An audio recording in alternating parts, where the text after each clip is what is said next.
Have a seat on your porcelain throne. It's time to talk some shit on the Powell movement.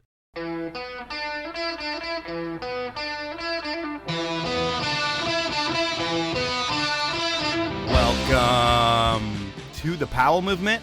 I'm your host, Mike Powell, and this week I'm going to spare you an update on my shitty life. You should know that things haven't changed much other than my weight. The combination of the stress and me doing a modified Best Day Brewing fueled sober October has me down 5 pounds in 5 days this month. So while life does suck, maybe I'll see my abs again. And one thing I should clarify. While I say modified sober October, know that when I head down to Portland on October 15th to see The Cult, a band I love but I've never seen before, you can bet I'm going to be drinking the leaded stuff. If you're at the show, buy me a beer and I'll buy you one back. So aside from the tears of life and the excitement of seeing this show, what I and we all should be stoked for is the season is not only near, it's almost here. I can't wait to get on the hill and not think about anything but the next turn. You know, at one point in my life, I would have told you that the mountains are a playground and they're so much fun. And they are, that's really true. But for me these days, the mountain is therapy. It's the only time I selfishly don't think about anything else but the next turn or what line is going to be the most fun. Everything else in life almost disappears, and I find that to be a gift. Speaking of gifts, I'm really hoping to get the gift of a comp pass at the summit at Snoqualmie this year. And if I don't, I'll spend money I don't have to buy one because the summit at Snoqualmie is truly the most convenient and affordable ski area in the state if you live in Seattle. And while I'm talking about and plugging brands that give me shit, I need to also thank Josh Luback over at Nema Vitamins. I'm on the new Nema formula, and I have more energy than ever. And if you're looking for a daily vitamin to take, check out NemaBrand.com and use the code Powell25 when you check out for a deal. I receive nothing from Nema for this, but I'm a true believer. And I believe at this point, I should let you know that Part 2 with Colby Stevenson is even better than Part 1 in my opinion. His lack of filter is so refreshing, and his story is such a roller coaster.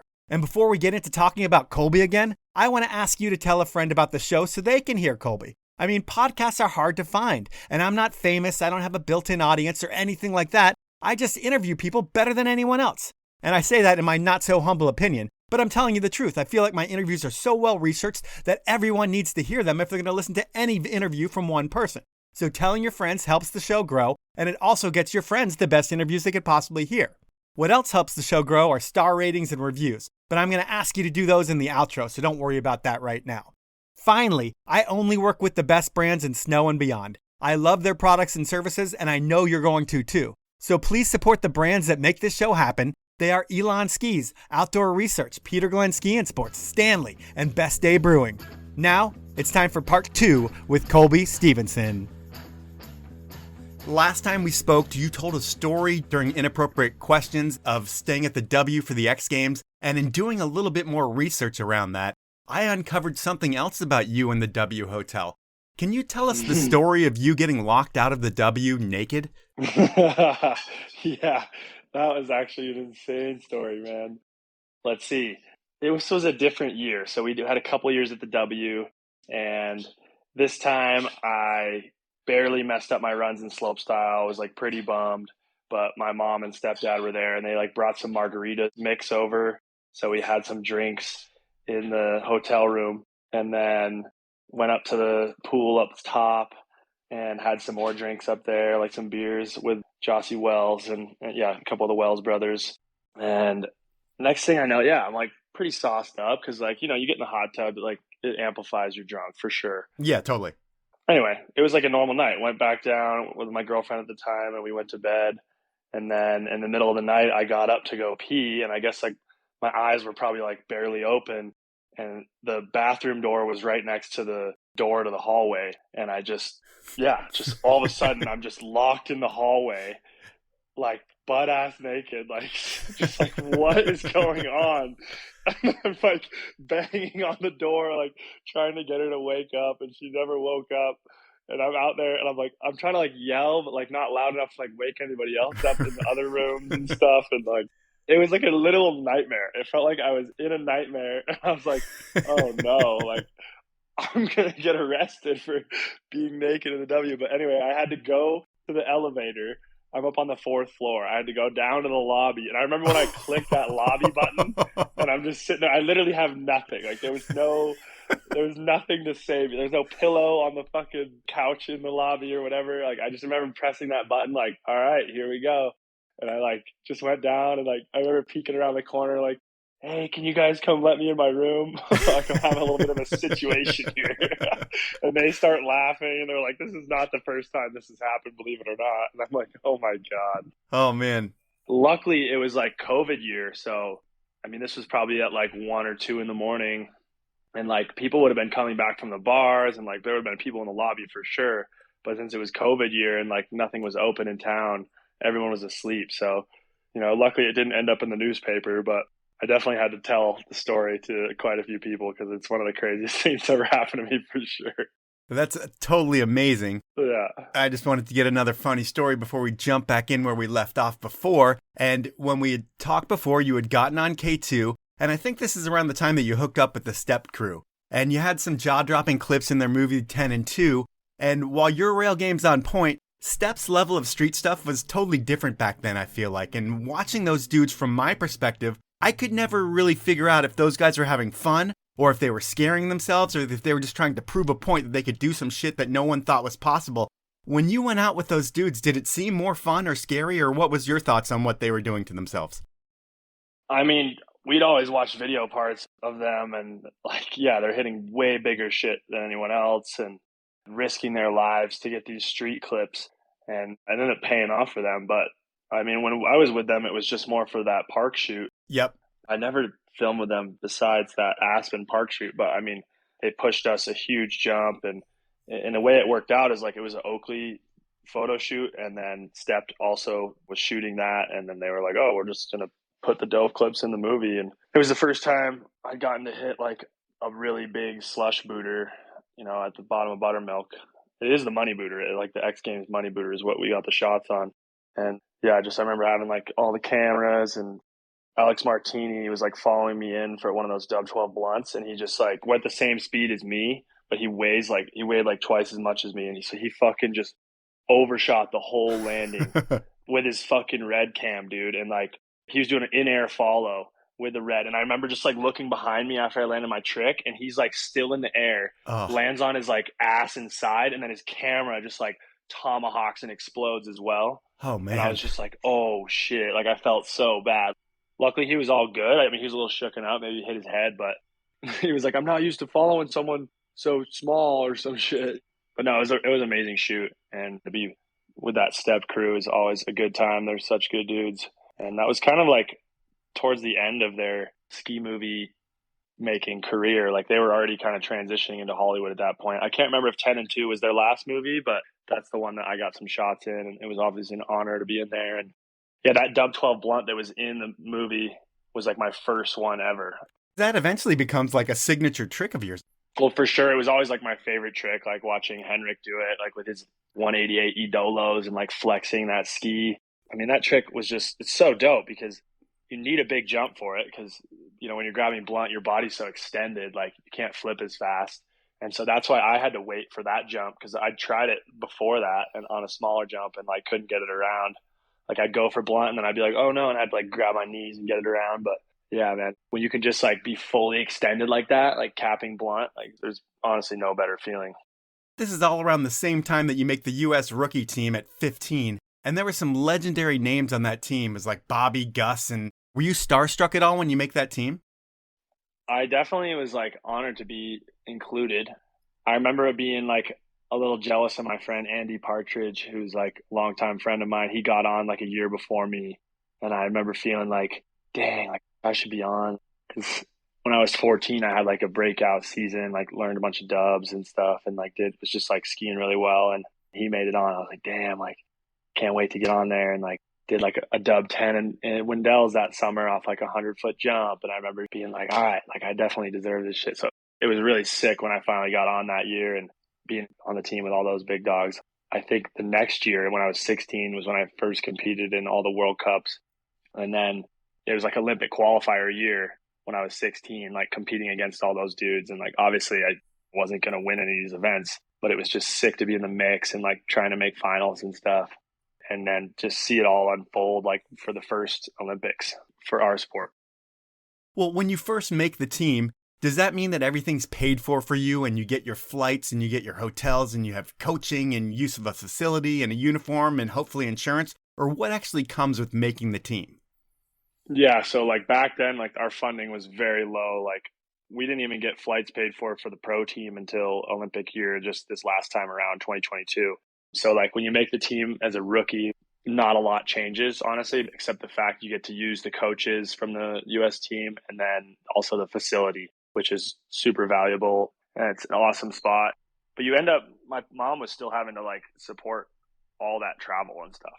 It was a lot. So it was basically at that point, like, okay, I put all this pressure on myself to then make the pro team, which at the time was like full. Like you said, it had all these legendary names in there. It had Chris Laker, Josh Christensen, McCrae Williams, Bobby Brown, Gus Kenworthy.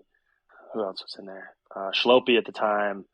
Gosh, there's got to be more, but there was no room for their budget to like slide anybody up. So like I didn't make it on until I was 18. And then like, then you finally get more support and you don't have to like pay for camps and stuff, but it's tough. And like, we're finally at a point where we have enough private donors and stuff because we don't have government funding for the US team. So now it all comes down to like fundraisers and stuff. And we're finally at a point where we're getting a lot of our stuff paid for, which is so dope. But yeah, it was a new sport in the Olympics. So it just took a while to get the same treatment as the ski racers do.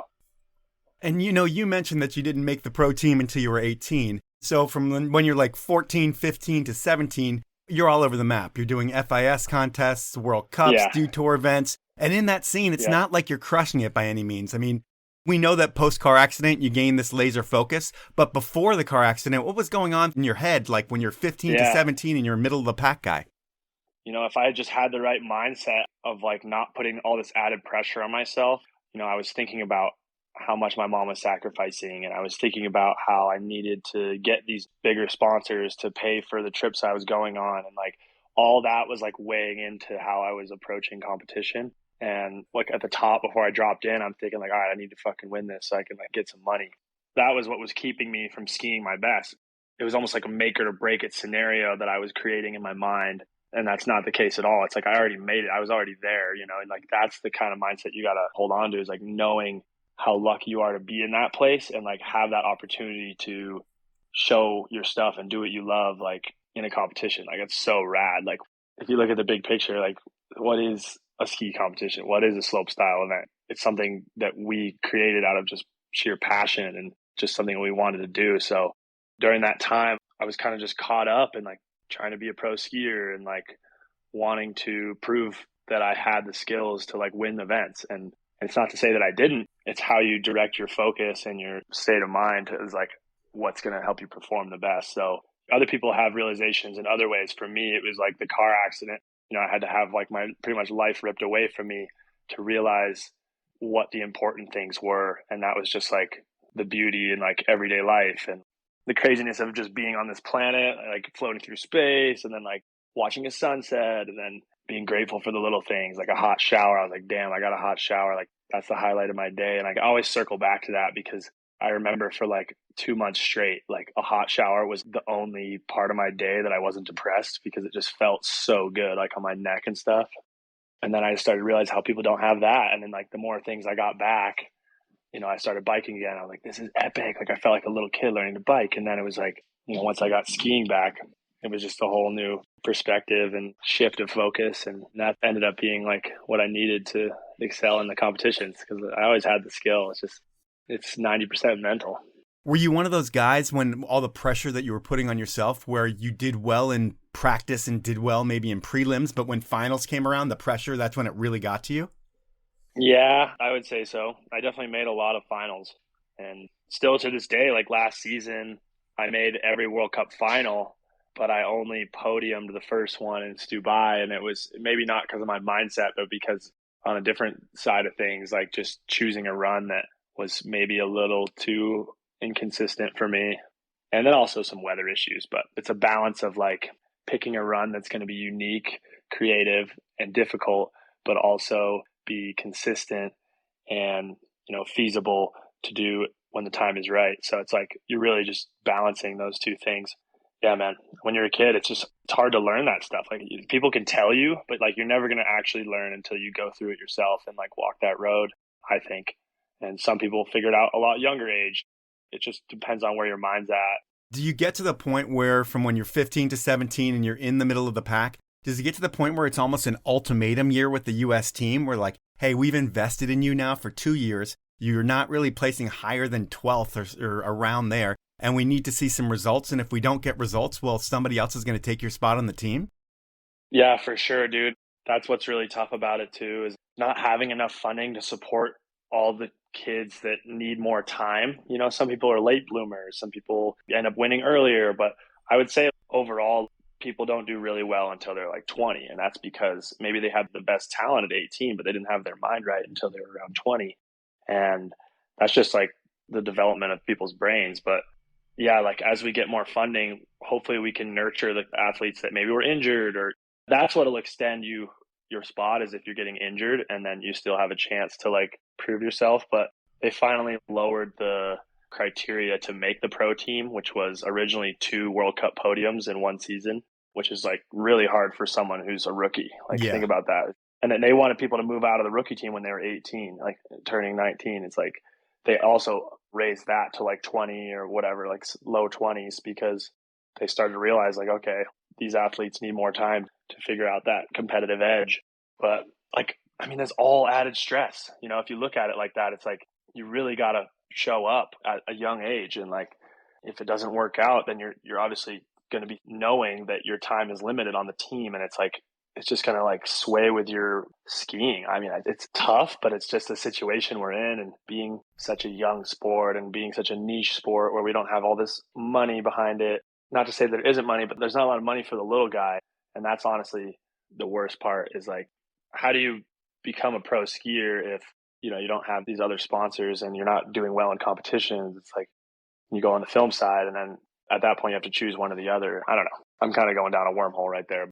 It's all good. It's all good. But it does put a lot more pressure on your shoulders when there is that kind of fear of maybe there isn't going to be a spot for me if I don't do well. But you go to Europe before your accident, and I think you do well. I think there's a contest in Italy. You get like 3rd or 4th, and that kind of puts you back in good graces with the U.S. team, like Skogan, and everybody realizes that you're in the right place. You just hadn't had the right mindset. And then you get to the West Coast sessions. You're skiing better than you ever have. You leave that event like the king, and then you have your life-changing car accident. We talked about it, but we didn't discuss that you're pretty much out of the hospital and back to a semi-normal life in like 5 months. And this is a total miracle. Is there any real explanation on how you got so lucky, or is it just like you got lucky? I wouldn't say there's any real explanation other than, a 1% chance that I have that type of skull fracture and no brain damage. I wouldn't say I'm any different than anyone else. Like I do heal pretty quickly, but my skull got crushed open, and then some of the pressure was able to relieve from my brain out through my skull because of those fractures, you know. And then my head was, you know, swollen twice the size, looked like a watermelon. And that was part of the reason why I didn't get any brain damage. But I mean, it just really comes down to being a miracle. And like, I wasn't that religious before, but I do believe there was a higher power that kind of was there to stop me from dying that day. And it's kind of crazy. My grandfather committed suicide on the same day, like 50 years ago, or like 45 years ago or something like that, on May 8th. Yeah. My mom didn't like put that together until like a couple months after it happened. But then she was like, holy shit, like that's the same date her dad committed suicide. And maybe he was there when I was in the limbo state. Maybe he was there, and I said, nope, it's not your time. Or you never know, man. It's like, it's fun to believe in something bigger. But did you not believe in anything beforehand? Like, was there no real thought of God or higher powers or anything like that? And then after this, and hearing that from your mom as well, which is kind of freaky and weird coincidence, but do you have a more spiritual life now? Like, do you go to church or anything like that? Well, I grew up going to church and stuff, and just like kind of thought it was stupid. Like, 'cause I had to go to Sunday school. I didn't like going to school on Sundays. And then we still go for Christmas and stuff. Like before the crash, we'd go every other year or something like that, but never that seriously. And I don't know, I just was kind of like unsure. Like I wasn't really believing in a specific religion, but I wasn't like totally against the idea. I guess I just was like not choosing any religion.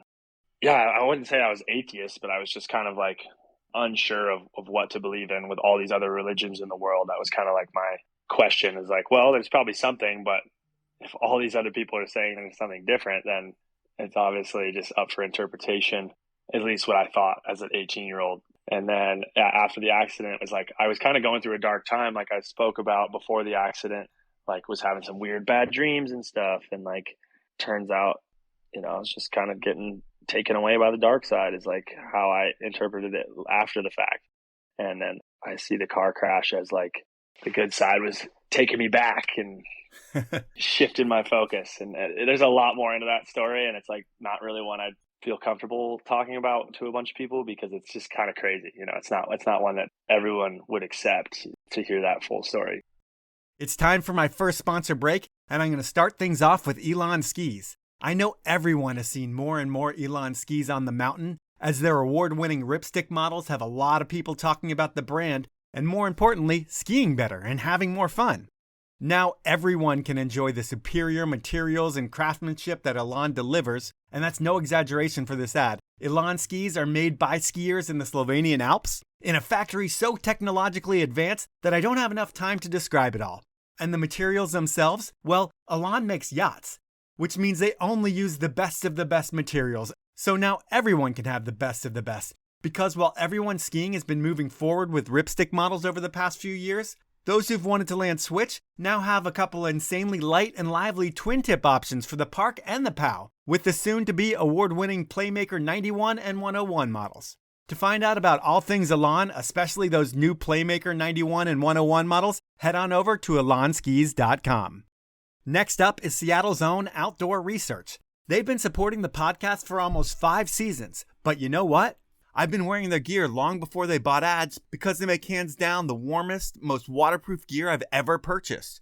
There's something to be said for going out into the elements knowing you're going to be drier and warmer than everyone else because you're rocking gear made with the best materials that were tested in the brutal elements of the Pacific Northwest. I mean, for decades, OR has been the one-stop shop for mountaineers climbing 7,000-meter peaks because those life or death situations should always be outfitted with the best gear. But that's only a small part of what they do. Over the past few seasons, OR designers have been working with OR ambassadors like backcountry skier Mark Abma, world champion Troy Podmilsack, X Games gold medalist Zoe Atkin, and snowboarder Neil Provo to create baggier fits and styles that turn heads and have people saying, wow, that's an Outdoor Research jacket? This season, I'll be rocking the freeride fit of the Snow Crew Anorak, and on the colder days, you'll find me on the lightly insulated Tungsten 2. I'm dialed in for the season with outerwear. Now it's your turn. To find out all the latest and greatest, head on over to outdoorresearch.com to see the new website with all the new gear on it. Closing things out is the place where I want you to buy all of your ski and snowboard gear from Peter Glenn Ski and Sports.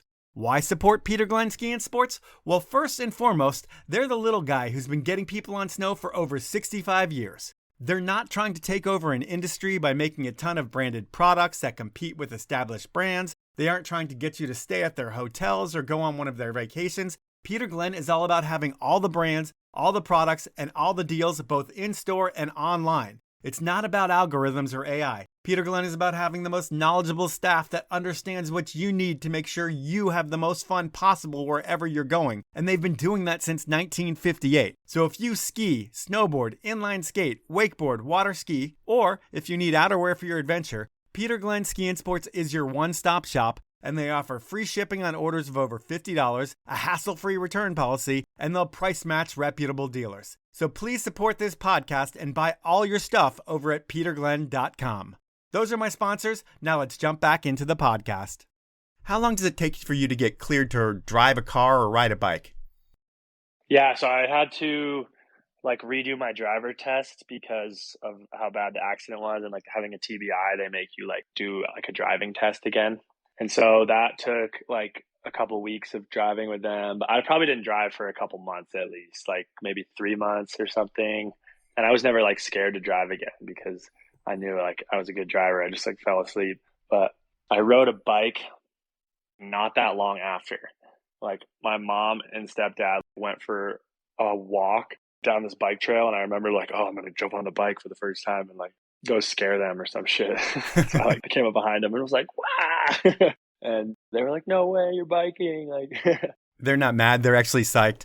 Yeah, they were psyched, but obviously yeah, if I fell, that wouldn't have been good. But It's just one of those things. It's like the calculated risks we take along the way. Like, it's just part of it. And then my first mountain bike ride, I want to say it was exactly 2 months after the crash. I have it in my photo vault, but it was either exactly 2 or 3 months after the car crash. I went on a mountain bike ride with my buddy Tech Calcanny and his girlfriend at the time. And we like went up and came down this trail called Spiro, which was like my favorite trail because you can go super fast on it.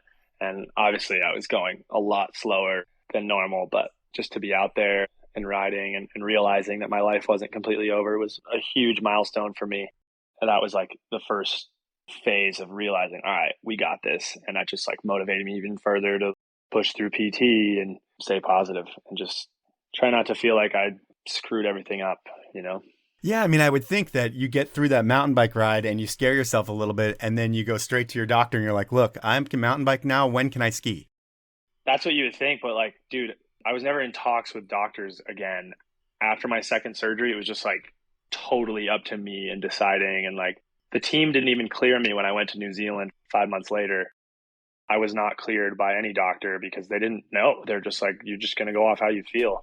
And yeah, I remember my coach, Pete at the time, Pete O'Brien, awesome dude. Yeah. He was a rookie team coach for a bit. Definitely one of our favorite coaches we've ever had. I can speak for a lot of us, and such a good dude. But anyway, he was down there in New Zealand with me for my return to snow. And I wasn't supposed to do anything for a few days. I was supposed to just like ski the groomers and stuff. And like, I remember just like skiing one run on a groomer maybe. And then just like, all right, boom, like hit the jump line next run, the full 3 or 4 jump line, or whatever it was. And then by the end of the day, I just did like a dub 10 blunt because I was like, I got to just prove to myself that it's all still in there. You know, like I didn't lose that side of my brain. So when I landed that dub 10 blunt, dude, I remember probably having one of the biggest rushes I've had ever to this day, probably topping all craziest runs I've landed or any big backcountry hit. I remember just feeling so alive, dude, and just like yelling, just like, rah, like, no way, I'm gonna fucking do it. Like, I'm coming back. Like, I just knew it in that moment. I was like, I'm gonna fucking do it, you know? And like those 5 months of just uncertainty, just all flushed down the drain in that moment. That first day back skiing, just like boom, you know? Yeah, I mean, it's so amazing. And does it ever affect your air awareness after that? Like, are you okay being inverted and throwing future spins and all that? Or does vertigo and dizziness ever mess with you? I mean, luckily the vertigo by that point was like almost gone. And the only time I would notice it was when I would lay down and then turn my head. And so I never felt it when I was flipping and stuff, which is kind of crazy. And I don't know if it's because at that time I was only doing tricks I had already done before, so it was more like a muscle memory thing, and like I was able to visualize it before doing it, so I like knew what points to spot, like the landing and stuff during the trick, so it just kind of like felt natural, and so I didn't have any vertigo issues. But my neck was super messed up still. Like I'd be skiing down after the jump, and I just remember like I'd hit little bumps and shit, and I would just only feel it in my neck. Just be like little bump, like oh, like every little bump. But like for some reason when I was in jumping like these 60, 70 footers, like I wouldn't feel it. So really, after a year or so, the only thing you really lose is an inch of height and you gain a new perspective on life. How about sponsor-wise? Does everybody stick by you through your recovery?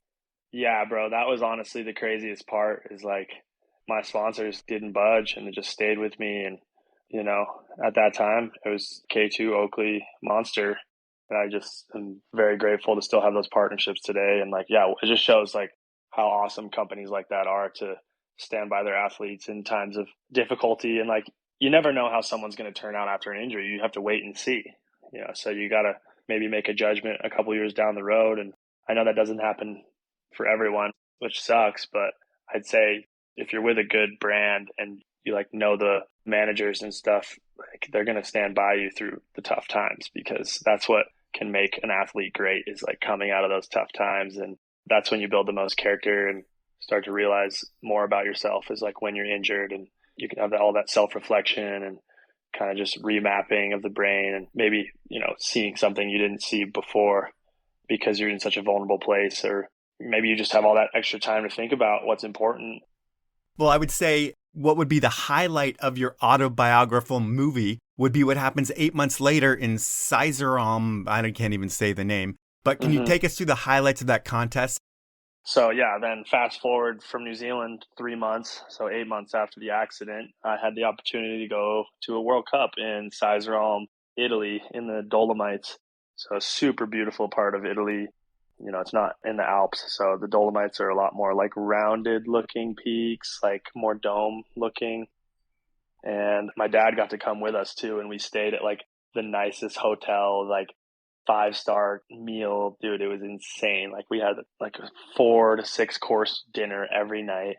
And we had like this infinity pool, like overlooking these huge mountains. Sick. Like, bro, that in itself was just like, damn, like I'd never looked at mountains like that before, like with that perspective of like, holy shit, like I'm so glad I'm alive right now. You know? And then the slopestyle course there was super cool. They had like really well built jumps. It was the Stern builders that built the Olympic course in 2022 in Beijing. You know, they're really good. And I remember being there and like I wasn't there to win. I was just there to like see how I could do. And that's the first time you've gone into a contest like that, right? Like, I'm not there to win. Yeah. It was the first time I went to a contest, not trying to win, more just like, holy crap, like I'm here. Like this is sick. And then I didn't make it straight to finals, so I made it into semifinals. Some people went straight to finals, and then I remember being like, damn, like I really want to make finals. And I was skiing well. I knew I had a good run. The course was pretty unique, which was sick. And I made it through semis, and then right before finals started, I took like a gnarly slam, like last run of practice on my switch right dub 12, so my switch unnat dub 12, which is at the time, that was the trick I'd done only a few times. And no one else was doing that trick at that time. Okay. I have to rewind actually because I second to last run of training ate shit, and then last run of training laced my whole run perfect. Okay. So I should probably run that back really quick because that was important. Let's do it. Yeah, so made it into semifinals. I was like, oh damn, like it'd be so cool to make finals. And then made it through into finals, and then we had like another hour of training. And then I was like, okay, I gotta upgrade my switch right dub 9 to my switch right dub 12, which was like a new trick for me at that time. And the second to last round of practice, I just ate shit so hard. Like I didn't flip it enough. And so instead of being a double cork, it was just like a single cork 12. And I just like got stuck sideways and landed on my side. Luckily, the jumps were built well, so I wasn't injured. I was just like kind of shooken up. And like that was the first real crash I'd taken since 8 months before. And first big test. Yeah, I was like, I'm all good. All right. Like shook it off a bit. And then yeah, I remember I dropped in for the last run of practice, and I was like, I had DL incognito going out of the box, like bumping my ears, and I just laced my whole run perfect. And then I was like, holy crap, like I just got to get up there and just do that same thing again. So it's exactly what I did. I just like ran the music back. So I was just listening to the same song. And then, you know, right before I dropped in, like this was kind of the craziest part. I like closed my eyes as the person in front of me was going, and I was just like thinking about all the people I loved in my life. Like that had helped me to get to where I was, and like my parents, my grandma, and like, you know, just some really influential people that I wouldn't have been there without. And then I just opened my eyes, start the track, and just let it all flow, landed that same run again, and took the dub. It was crazy. I can't even imagine how that must feel. I mean, like while you're at the top of your run thinking about everybody, like when you're on the podium, are you thinking about all the shit that you've went through for the past 8 months to get back to where you are? I mean, is there an overflow of emotion from that? I mean, I was like really stoked. It honestly just didn't even feel real at that point. Like I hadn't even like processed it all yet. I think I was more just like laughing because it didn't even like seem like a like a real possibility. I was just so astounded and just so filled with joy, obviously. And I just had that full realization of like, damn, like I need to try to not win more.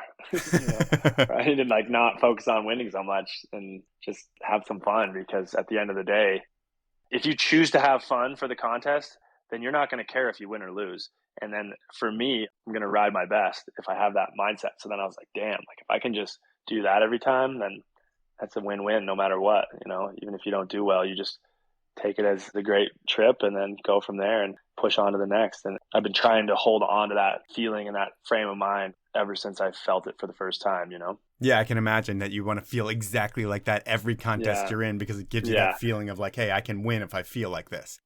Exactly. And then like, I remember in 2021 or 2022 at X Games, both those years, I just fell in the slope style, and having 4 runs, I wasn't able to land a clean run out of 4 runs. I was so bummed. Like, I knew I was right there, and like I had a crazy run.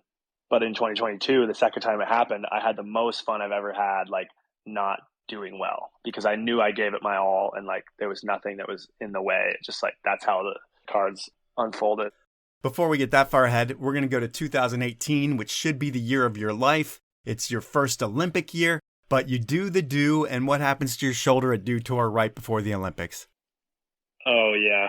First Olympic qualifier, made the finals, was feeling good. I had a crazy run planned. It was 4 jumps. I had 3 1260s and a 1440 at the end. So I was spinning all 4 ways, and I was dialed in, dude. I was totally dialed in. And the last run of practice right before the final, laced it all perfect. Like it would have been a winning run, 100%. Like switch 14 stale fish at the end. I remember just feeling that same, like, all right, just got to do that same thing again. And yeah, I'm not sure if like a little wind came in or what, but like I was just so ready to win that thing. Like I like lost focus of that mindset that I originally said that I wanted, but I knew it was right there. You know, it was more just like I was cold blooded. I was just like I'm just gonna lace this up, you know? Yeah. And on the third jump, I just like went too big on a right dub 12, and I just landed really low. So I like landed and compressed a lot. And then I was coming in, I had like 1 second to decide if I had speed or if I was going to do the switched up 14. So on the lip, I was like, oh shit, like, I feel slow, but screw it. Like those were like the split second decision I made. And then I just missed my takeoff, and, you know, it was a cloudy day. And for some reason, I just like opened up upside down. Like, I guess I thought the sky was the ground, like, which is something that's never happened to me. You just got lost? I got lost. Yeah. I mean, I totally thought I was landing on my feet, but I was still upside down. That's so scary. And so I opened up, and then luckily like barely made the landing. So I, you know, my arm caught the knuckle, but my head made the landing. I definitely crunched my neck a little bit on that one. But I looked at it like, dude, if I came up a foot shorter, like I would have been done. Like with my neck in the state it was already in, you know? Yeah, totally. And totally ripped my shoulder, like tore my subscapularis clean off the bone, which is like the one that goes under your shoulder blade. Partial tear of supraspinatus. So those are the 2 of the 4 rotator cuffs in your shoulder. And I'd already had shoulder problems at that point, and it was just like that was the finishing move.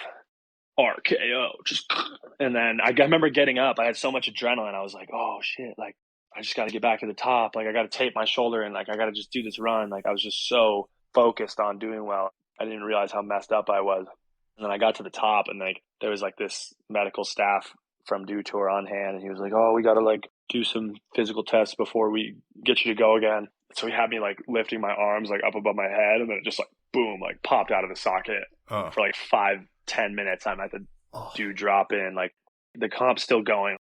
I'm like 10 feet away in the other tent, just like, oh fuck, like just put it in, like just pull it down, like get my shoulder in the socket. Meanwhile, like my friends, competitors are like dropping in. I'm like, dude, this is so shitty. Yeah. And they finally got it back in and stuff. And it was like, it was obvious at that point I was not going to ski anymore. And I still had hope that it wasn't going to be like super bad. But after the MRI, I was like, well, can I just like put a brace on and ski through it? And he's like, if you want to have an arm for the rest of your life, you need to have surgery right now. I was like, damn. In terms of injuries like that, maybe not as severe as you had there, but you know, if you look at like the NFL, there's guys that'll take a hit, they get injured, they go into a tent or go in the locker room, they take a shot of a pain-killing injection, they play the rest of the game, given they might cause more damage to their injury, and that could be a big deal, but they're making millions of dollars, so they might not care about it. Does that ever happen in skiing, though? If you hurt something, is there the option to get a pain-killing injection to go back and do it again? There is an option for certain injuries. Like I know, for example, McRae Williams had like cortisone shots in his heel because he had like a bruised heel at the Olympics. So they were like just putting in steroid, like cortisone to like mask the pain, and it works for a short amount of time. But that's a terrible way to go. But if you have to do it, like at least there's something that can mask the pain for you. But in my scenario, my shoulder was like barely attached, so it wouldn't have worked for that. As soon as I would have tried to go in the air, it would have just popped out.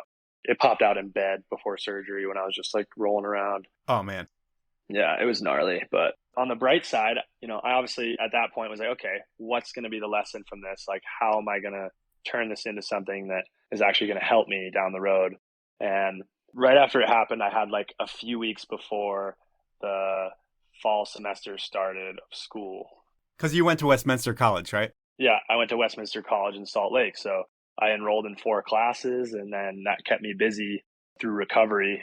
I was at least being productive and keeping the mind sharp and stuff. And like, obviously it was hard to like watch all the events and watch the Olympics and like wishing I'd been there and knowing I had a run planned for that course. I'm like, dude, I totally would have done this or this and this. I'm like, oh man, it was eating me alive. But on the bright side, I was at least getting things done. And then the deal we had with the US team in Westminster, you had to have a certain amount of credits done, like 30 something credits to continue the program. And if I didn't take those 4 classes that winter, I wouldn't have met the criteria to keep going to Westminster. So then the next few years, I was like, oh, well, at least I can get free college while I compete and stuff through Westminster. I haven't finished there, but I've got like more than halfway done. And that was the bright side. It's time for my final sponsor break, and I'm going to start things out with Best Day Brewing. And with snow season right around the corner, skiers, snowboarders, weekend warriors, tubers, sledders, snowbikers, snowmobilers, you get it. The doers of winter are starting to get ready to shred. And post-shred, it's all about après. And this year, let's do après right. Forget about the calories, forget about the alcohol, forget about getting in trouble on the way home. Because with a beer from Best Day Brewing, you'll get all the flavor of your favorite beer, whether it be a West Coast IPA, a hazy IPA, a Kolsch, or my new favorite, the Electro Lime Circa de Cerveza, and you won't have to worry about anything but having your best day ever. Blind taste tests prove that you won't be able to taste the difference. The only difference you will notice is how good you feel in the morning. And you'll remember what you did last night, which is almost as refreshing as a best day. So next time you're at the store, pick up a 6-pack of Best Day, or you can always buy some on Amazon or at bestdaybrewing.com. Next up is Stanley, the Seattle brand that has been hydrating adventures and caffeinating life for so many people since 1913. And these days, while Stanley still makes that iconic green bottle that changed the way we drink 90 years ago, these days, Stanley does so much more than that. For us skiers and snowboarders, Stanley has all the hot and cold food storage you're going to need to keep it organized and make it easy to feed your crew at lunch, whether you're in the day lodge or the parking lot. And since you listen to this podcast, and Stanley has supported it forever, they're going to give you the best deal they offer to anyone. So to get the deal, which is 30% off, head on over to stanley1913.com, go shopping, and when you check out, enter the code winteriscoming. That's all lowercase, all one word, and you'll get that deal when you check out. Those are my sponsors. Now let's jump back into the podcast. One thing I can't figure out throughout your career is that you've got Dew Tour, you've got World Cups, you make the Olympic team. Why didn't you compete in X Games before 2020? And did that bother you? Oh, yeah. This was the thing. Right at Dew Tour, or around that time when I tore my shoulder out, is when I got my first X Games invite. And that pissed me off so bad because I was like, no way. Like, I finally earned my spot in X Games and I want to show my stuff. But I just tore my shoulder out at Dew Tour. Like, I knew I was like at the height of my athletic ability and like where I wanted my skiing to be. And I was just like, damn. So that was like even more of a dagger. And then I got all healthy and was like ready for the next season and didn't get the invite for 2019. You know, there was other skiers that they thought would have done better. And were you pissed? And that pissed me. Oh, man, I was so pissed. Are you kidding me? Like, I'm pretty sure I even started sending some messages and shit to people like, yo, like, what's good with this? Like, I got the invite last year and like I was hurt and now I don't deserve it this year. I was beside myself for sure. But it does come down to like results and stuff. And I can't remember if I'd like maybe had one podium or something, or I don't know what it was. And then finally, fast forward another year in 2020, I was out for blood. Like, I was like, I'm going to show these motherfuckers why I should have had an invite last year. Like, right. This is bullshit. And so, yeah, I just came in and that's the year I got double gold. But anyway, it's like, it's funny how that shit works out. And it's too bad, like, more people can't be in X Games. And especially now that they're not doing qualifiers, it's like, was there 10 riders? I can't remember if it's 10 or 12 riders for each event, but that's like nothing compared to the 20 riders that could probably podium. Anyway, crazy how things work out. So like you said, you end up going in 2020, you do something that no one else has ever done, and you double gold in your rookie season at X Games, and it's the knuckle huck year. Is winning knuckle huck just as important as winning slopestyle, or does slopestyle take the cake for you because that's what you've always wanted? Well, knuckle huck, that was the first year that they did it. So it was just like this new thing, and it was like I'd been at Kimbo session the 2 previous years, just like only doing knuckle tricks. I was like, this is sick. Like, I can't wait to just see where this goes. And obviously competing against Henrik on knuckle, like I've been watching him do nosebud dub 10s and 12s. When I was like 14, 15, he was like doing that shit off knuckle. And I was like, what the fuck? Yeah, he was kind of the pioneer.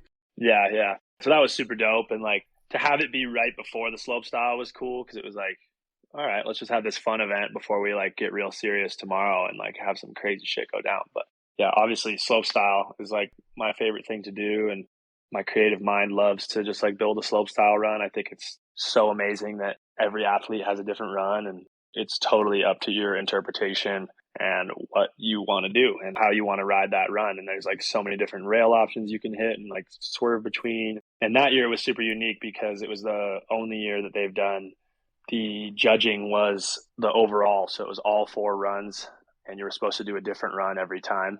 They were like, it doesn't matter if you fall one run, we just want to see as many different creative tricks as possible. And like that made it really hard to judge, I think. And that's maybe why they didn't stick with it. But I just saw it as an opportunity. I could like not do the craziest run every time, maybe, but just like do things in every direction and like just do good grabs and like just overall trick vocabulary. Yeah, I still had some like crazy rail runs and stuff, but yeah, overall, like it was really like a good challenge for people that would only do their certain comp runs at every comp. It was like, okay, like I've been growing up doing all 4-way spinning 7s, 9s, 10s with all different grabs. That was like my whole life. I just love doing like a variety of tricks. I was like, I saw it as an opportunity to freaking capitalize on that. Yeah. I mean, if you've got them and they're going to reward you for it, you might as well show every single thing you can do. And you win double gold at your first X Games, but it's no overnight success for you because you've been working and sacrificing for this since you were 8. And thinking about this, what's the first year in your career where you really have the support to not only travel to ski, but you're making real money and you can pay all your own bills and maybe even save some money or buy some toys? When does that happen for you? Let's see. I mean, that was definitely the first year I made real money. 2020? In 2020, yeah. And like before that, I was making enough to like have a snowmobile. I was still living with my mom, so I wasn't paying for housing. And, I had a Toyota Tacoma that was paid off at that point. And I wasn't like living crazy, but I was living well enough off my sponsor money to like eat well and to start to pay for toys and stuff. Like I always had like a dirt bike and a mountain bike, and that was what was really important to me. Is like having those few toys that just like bring me so much joy in the off season. So I guess after 2020, it was like, all right, word, now I'm like making more than the average American, and like I can freaking start thinking about buying a house. And yeah, it's crazy. Well, I mean, you've earned it all and you've sacrificed to be able to get here. And when you look at the brands that pay the bills these days, who are your sponsors? Who are the people that pay you?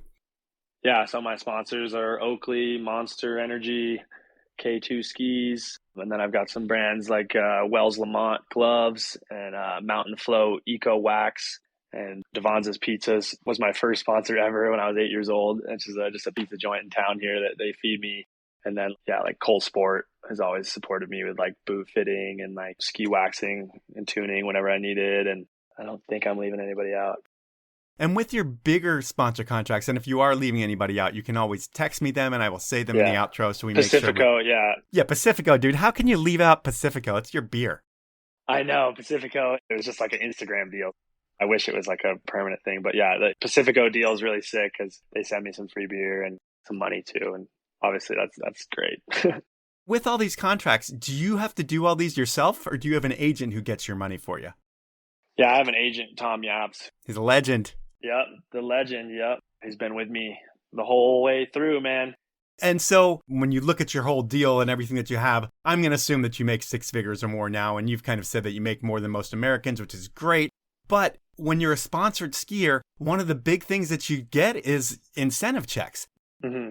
I mean, if you look at your World Cup podiums, how much do you get for a first place on a World Cup podium? Yeah, like a World Cup podium is somewhere around 10 grand from FIS, which we're trying to get that number up a little higher. It should be a shitload higher compared to what they pay racers. Yeah, exactly. That's the biggest argument is like, why do racers have 3 or 4 times as many races as us and they're getting paid double to triple to quadruple what we are? Dude, I bet you 30th place gets 10 grand in race. Yeah, it's crazy, bro. The difference is insane. Like, Alex Hall's been like posting some stuff about it lately and the correlations. And I think the overall prize purse for Alpine last year was 11 million, and the overall prize purse for skiing was like 600,000. It's a joke because you So guys are it's like, selling the tickets now, you know, like you're the draw. And that's why the yeah, Olympics I mean, have like, people that watch is because of these new sports. And right. people love watching the downhill and stuff like that, but they'd much rather watch half pipe and slopestyle. So it's kind of bullshit and it's an old school way of thinking, but I'm not going to get all angry at that because we could easily get angry at it. How about gold at X? What do you get there? Gold at X for the last few years been 25,000, but this last season in 2023 it was 20,000, so they knocked it off by 5. That's bullshit too, man. I bet you that one Pacifico commercial at X Games could easily pay for everyone to make more than 20 grand for their medal. But I'm not going to get mad at that one either. Dude, it's insane. I mean, you look at all other sports and what they're making. Like, I'm pretty sure WSL, like World Surf League, those guys are getting at least 100 grand for a win. Imagine if we just got like 50. Like, okay, that's totally feasible. And think about how much that could support us in our careers. But luckily, we have all these other sponsors that give us incentive bonuses because they know, like, when we do well in contests, that it's, you know, a really good look for their brand and stuff. So you win X Games slopestyle, which is only 20 grand. You're probably going to at least double that. And if you have really good contracts, you'll triple that from all your sponsors' incentives. Like, and, you know, some of my smaller sponsors will pay me the same amount as their yearly contract. That's like part of the bonus is like, if I win, like I'll get another 5 grand from them. That all adds up. It does. But, you know, I think if Michaela wins an event, she has sponsors that match it as well. And that's just part of these games is like when you do well, your sponsors match your contracts. It's unfortunate that you're not able to do what an Alpine racer is able to do, or even a fraction of what they're able to do, really. I have one more part to add to that. I think the biggest part of the argument is like, how are we going to keep the people that are getting 10th place in the sport when they're not making any money doing what we're doing? Like, that's the biggest problem, I think, is like, how do you call yourself a professional skier if you can't get these World Cup podiums and these X Games podiums and you're just not making that money? Like, there's no way to keep doing it as a profession because you're not making enough money to pay for all the travel. That's the biggest reason we need to get the prize money up and get the payout deeper down the start list, because you need to be able to offset the cost of traveling to all these destinations. And that needs to be part of the equation. So hopefully down the road, we can get that money up. Yeah, because I would think that only 85% of the competitive athletes have parents rich enough to front that the whole time through. You weren't one of those that you had to work through it, but there are a lot of guys that are able to do it because they come from money. But for the regular skier, it's a ridiculous thing to be able to pay your way through. For sure. You're not just a contest guy, though. You put out video parts as well. And this year, you have 3 of them. And filming costs money, and I would think that's the real fun part of being a pro skier. And it's the one thing you're going to be able to like show your grandkids is like, oh, this is all the different things I did in a ski season. But are video parts negotiated into your contracts, or how did they come together for you? Yeah, I have a little bit of a film budget from my sponsors. Nothing crazy, obviously, because more of it is towards my comp side of things at the moment. But yeah, man, I mean, I've always wanted to put more focus on getting out there and producing something to have at the end of the season and show people like what you can do out in the mountains and bringing some of these bigger tricks out into the backcountry. But I guess this season was nuts because we just had a plan. Like my roommate, Jack Francis, my longtime buddy I grew up snowmobiling with and stuff, just decided to quit his job for the winter and just buy a camera. Oh, nice. Yeah. And we just went out and started stacking. Like early December, we were getting some of my best shots of the season, like in Jackson Hole, which was so crazy. Yeah, you'll see all that stuff in Crescendo with good company. But yeah, then I ended up just like things unfolded. Like Kai Jones hit me up one night and was like, hey, dude, like we got a couple jumps built. I don't have anybody to ski with. If you want to come out. And I was like, well, can we share some footage? Because I'm filming for my thing. Oh, yeah, no problem, dude.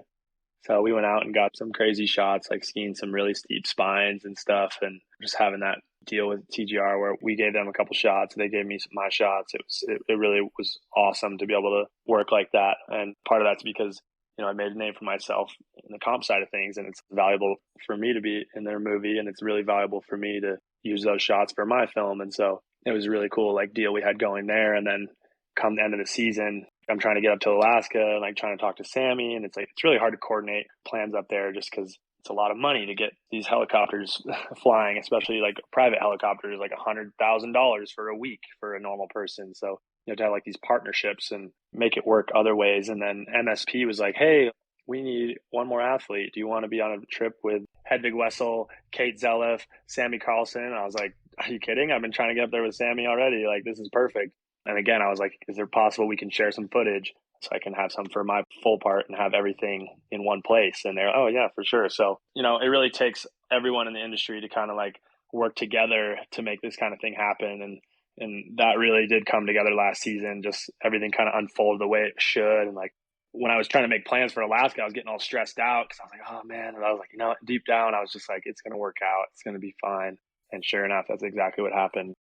After we talked last week, I went and saw the TGR premiere, and you ended up closing that out with Kai Jones. And it was a pretty amazing segment, my favorite one of the movie. And I'll say your stuff was amazing, but what's mind-blowing is Kai Jones.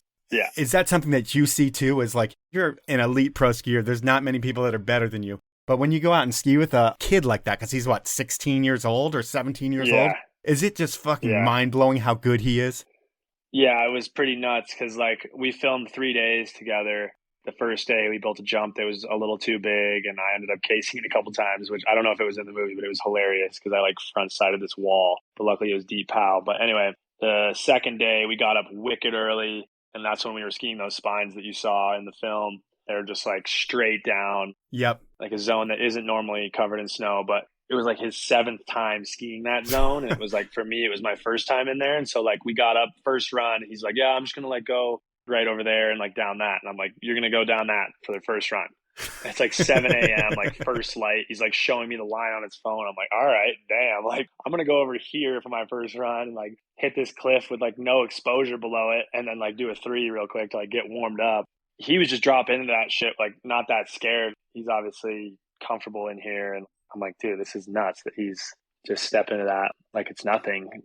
Obviously, he was probably more nervous than he was showing or than I thought, but it definitely made me want to step up to that level. And I knew I was capable of skiing these things. It's just like the risk involved and like all the trees that were in that zone. Like the second line I skied was the clip that I entered into the GoPro $1 Million Challenge, and they actually selected my clip to be in that highlight video. And so that makes you one of the winners. So they split $1 million equally between 60 people. Yeah, it was just like this straight down line, like onto this fluty spine. And I was going to try and like grind it. But at that point, it was like a 10-foot drop onto it. So I was going pretty fast.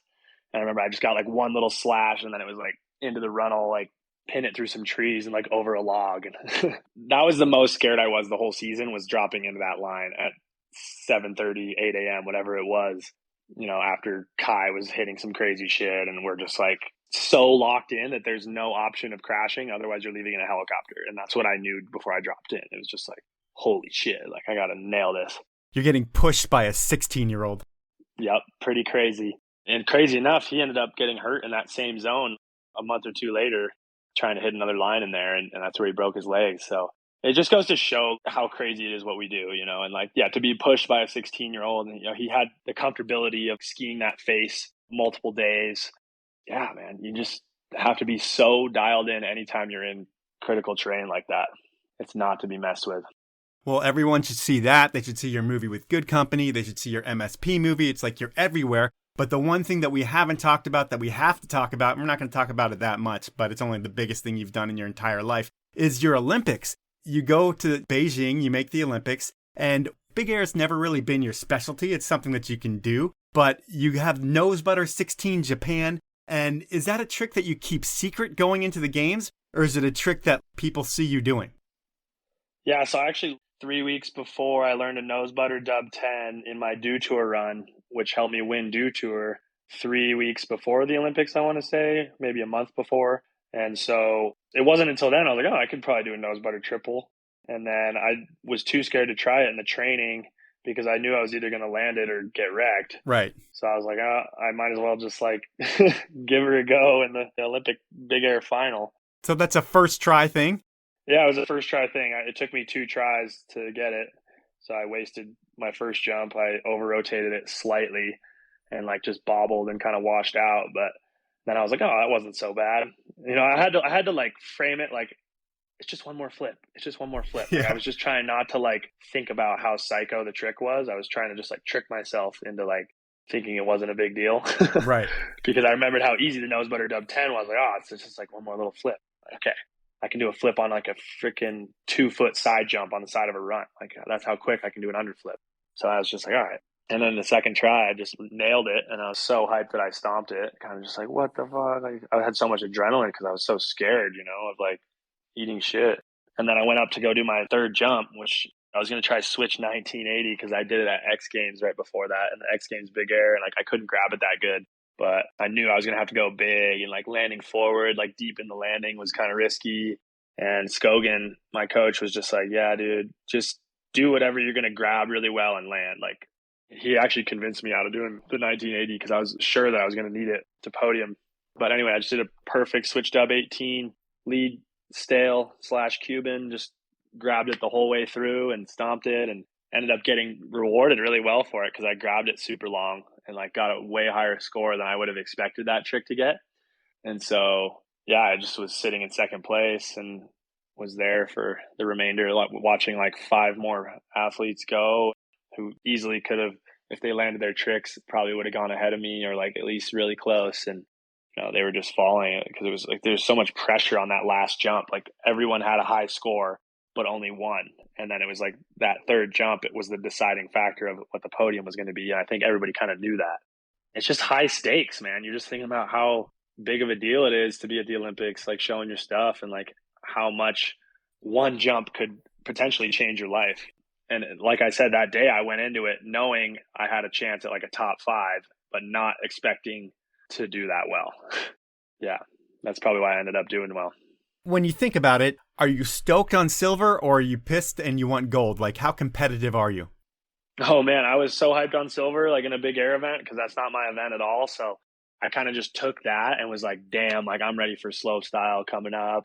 I felt like it was almost a prophecy for me to go and slay it in slope style. And I had the right run plan and everything. And then the morning of finals, I switched my rail run completely. Something I've never done, like something I would never expect anyone to do, like, because it's not a good call. Like, you got to do the run you practiced, Yeah, stick to the plan.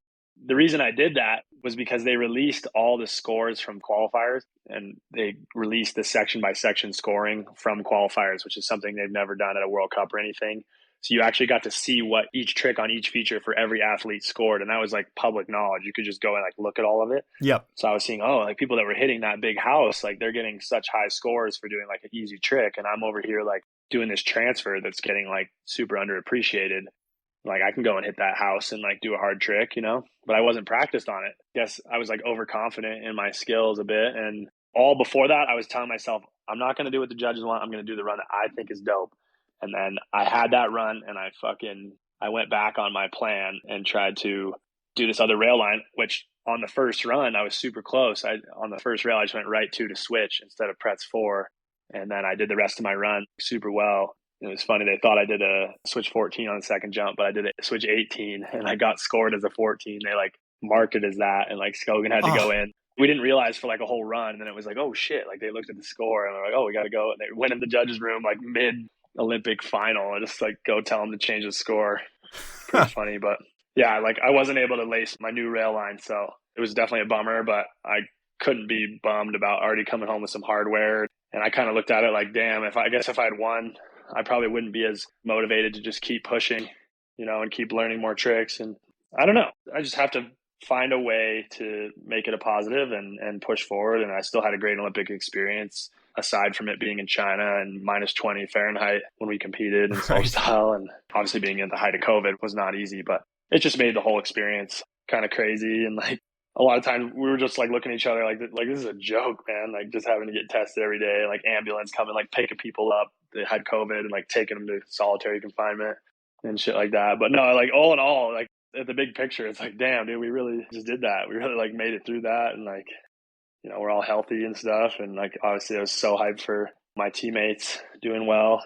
Alex Hall, Nick Gepper, Jesper Chater made on the podium, which was super dope. And like, I love that for those guys. And like, I have that compassion that I'm able to just be super hyped for my teammates as well. And also other countries. So that's what's cool about our sport. Like we all just like cheer for each other. And I think deep down, like we care about everyone else's well-being and stuff. So that's pretty rad. Well, that's awesome. Well, that is the body of our podcast, and now it is time for round 2 of Inappropriate Questions. This time I was able to get a dude that you made the rookie team with, an Olympian famous for an incredible reaction to a 420 score at the Olympics. I'm talking about Lyman Courier, and are you ready for Lyman's question number 1? Yes. Yo, Colby. Couple questions for you. The first one, I just want to know, because I never actually asked you. How'd you end up celebrating after you won your silver medal in Beijing? Nice. So like I said, it was, at the height of COVID.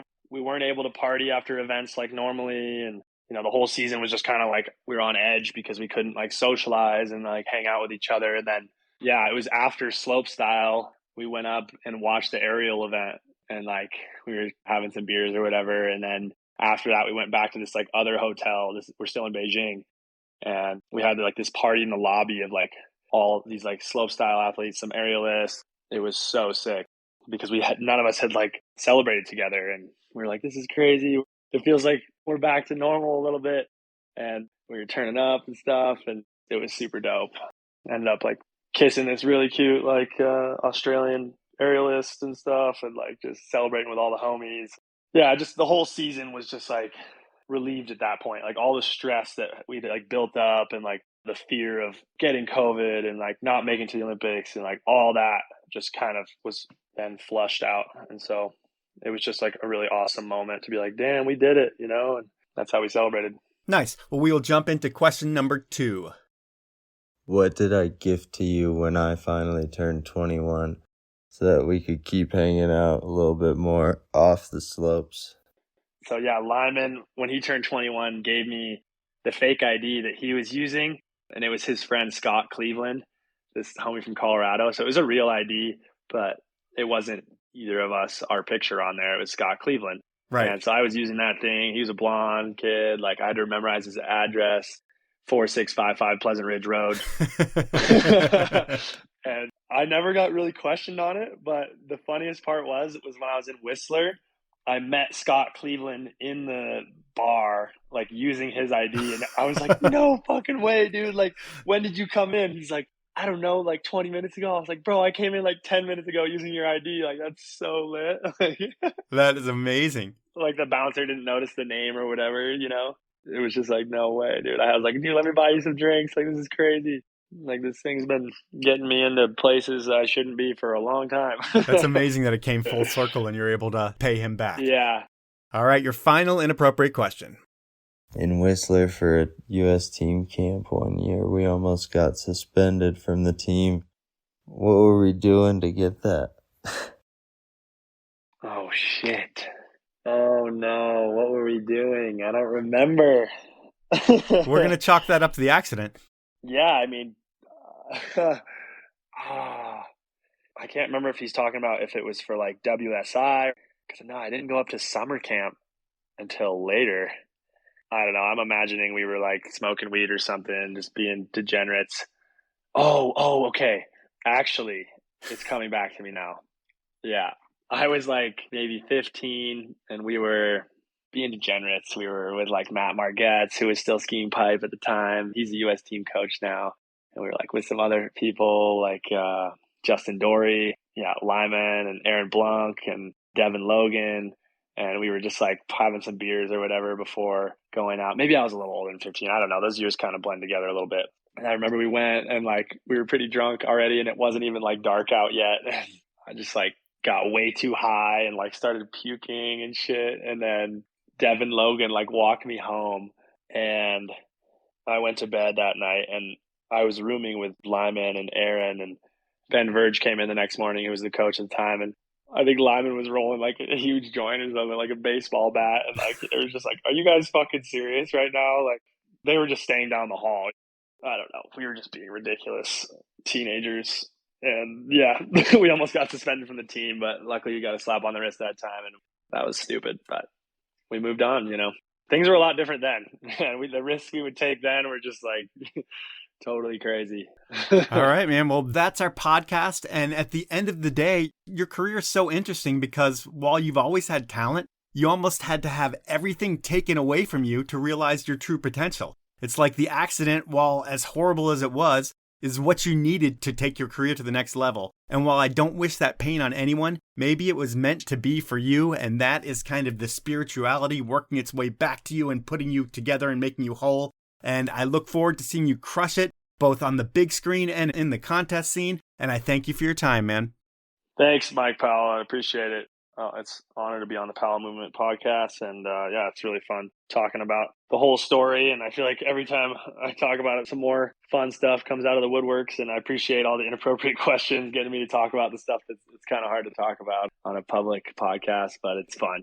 You got to dig into the dirty stuff sometimes. It's just part of being a skier and being a kid and doing fun shit. And you learn lessons all the way along the way. And, eventually get to tell these stories. So it's super fun. I appreciate it.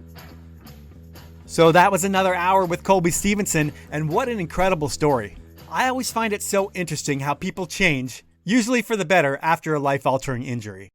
Colby went from maybe a cocky kid who was obviously gifted, but he really didn't do that well in contests.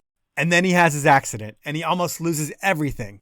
And when he comes out the other side, that's when he creates the mindset of a true champion. It's amazing how those injuries and how those big things in life can actually change you for the better if you come out okay, which Colby did. Colby's now in the prime of his career, and I anticipate we're going to see him on many more podiums. And right now you can see him in movies from Level 1, MSP, and TGR, so he's a hard guy to miss. But that's the show for this week. At this point, I'm going to ask you to do something that not everyone does. Star rate me and review me. I don't ask you for that much, and I'm going to make it easier than ever for folks with an iPhone. Here's what you need to do. 1, hit the purple podcast icon on your phone. 2, search for the Powell Movement. 3, click on my logo. 4, scroll down to where you see the stars. 5, give me a 5-star rating or whatever you feel like I deserve, and you're done. Those who want to go above and beyond, well, you can write a written review to go along with it. And if I read your review on the show, I will send you something awesome when you email me your mailing address at mike@thepowellmovement.com. That's also the email address for anyone who has guest suggestions or just wants to voice some questions or concerns. Thank you for doing it, thank you for listening, and please support the brands that make this show happen. They are Elan Skis, Outdoor Research, Peter Glenn Ski and Sports, Stanley, and Best Day Brewing. Have a great week, everyone.